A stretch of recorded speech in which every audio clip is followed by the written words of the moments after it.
Do you want to save valuable time at the airport? Find out how coming up.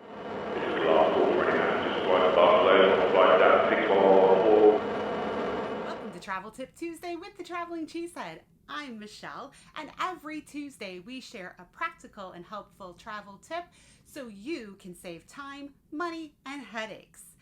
Be sure to subscribe and ring that bell for notifications so you don't miss a thing.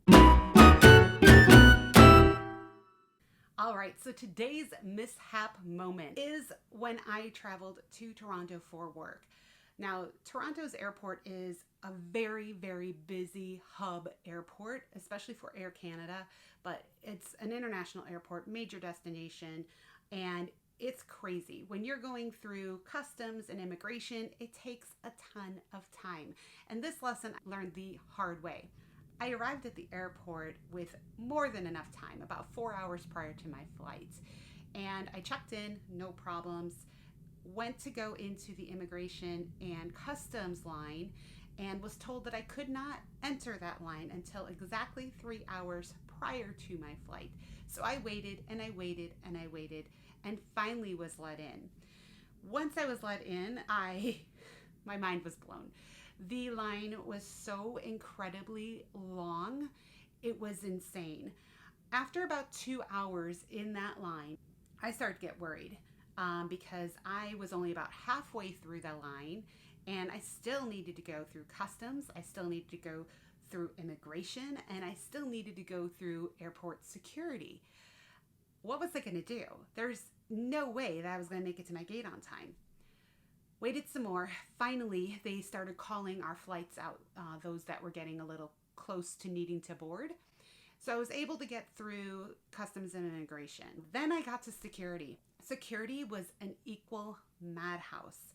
And, you have to take everything out. And I was traveling on business, so I had my laptop and I had liquids in them and everything. Everything had to be pulled out. So I get through security, put everything back in there because you know what a process that is, and realize my gate is as far away from where I was as it could possibly be.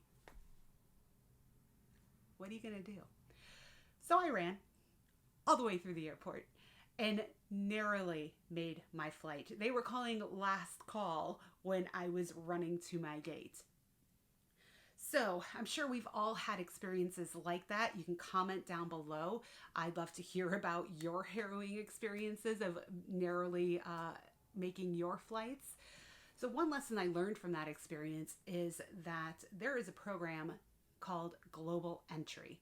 It is an invaluable, let me just repeat that, invaluable resource and tool if you are traveling internationally. Now, if you never travel internationally, then it's probably not for you, just full disclaimer. But if you like to go and travel a couple times a year, whether domestically or internationally, Global Entry will help you. So Global Entry is $100. It lasts for 5 whole years, and it gives you almost like a fast pass, if you will, to get in through customs and immigration.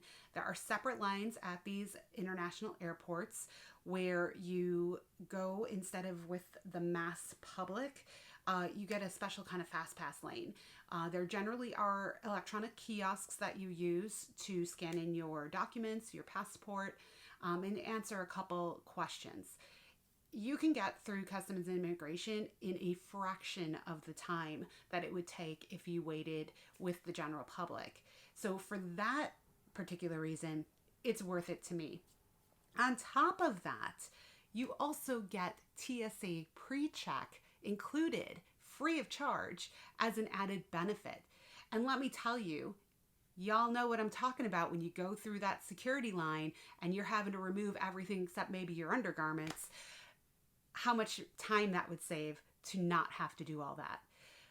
When you have pre-check, you do not have to remove anything out of your baggage. You do not have to take off your shoes. You do still oftentimes need to take off your belt if you're wearing one, because the metal detector will go off for that. But really, that's it. It has saved me, I can't even tell you how much time and effort from not having it.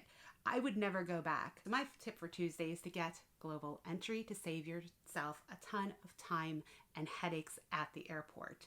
I'm going to link up below for the online application so you can go ahead and start filling that out.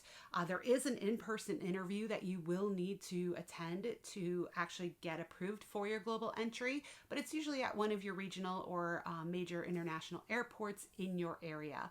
The interview takes less than 15 minutes usually, and then you get your little global entry card shortly thereafter, as well as your trusted traveler number. So I will cover that in a future Tip Tuesday. If you found today's tip valuable, smash that thumbs up. Don't forget to subscribe and ring that notification bell so you don't miss my next tip, which comes out on Tuesday and every Tuesday. I would love to know what you're hung up on, what tips you would like. Please put them in the comments below and I'll be sure to answer them as I go. Thanks for watching Travel Tip Tuesday with the Traveling Cheesehead. Until then, travel safe.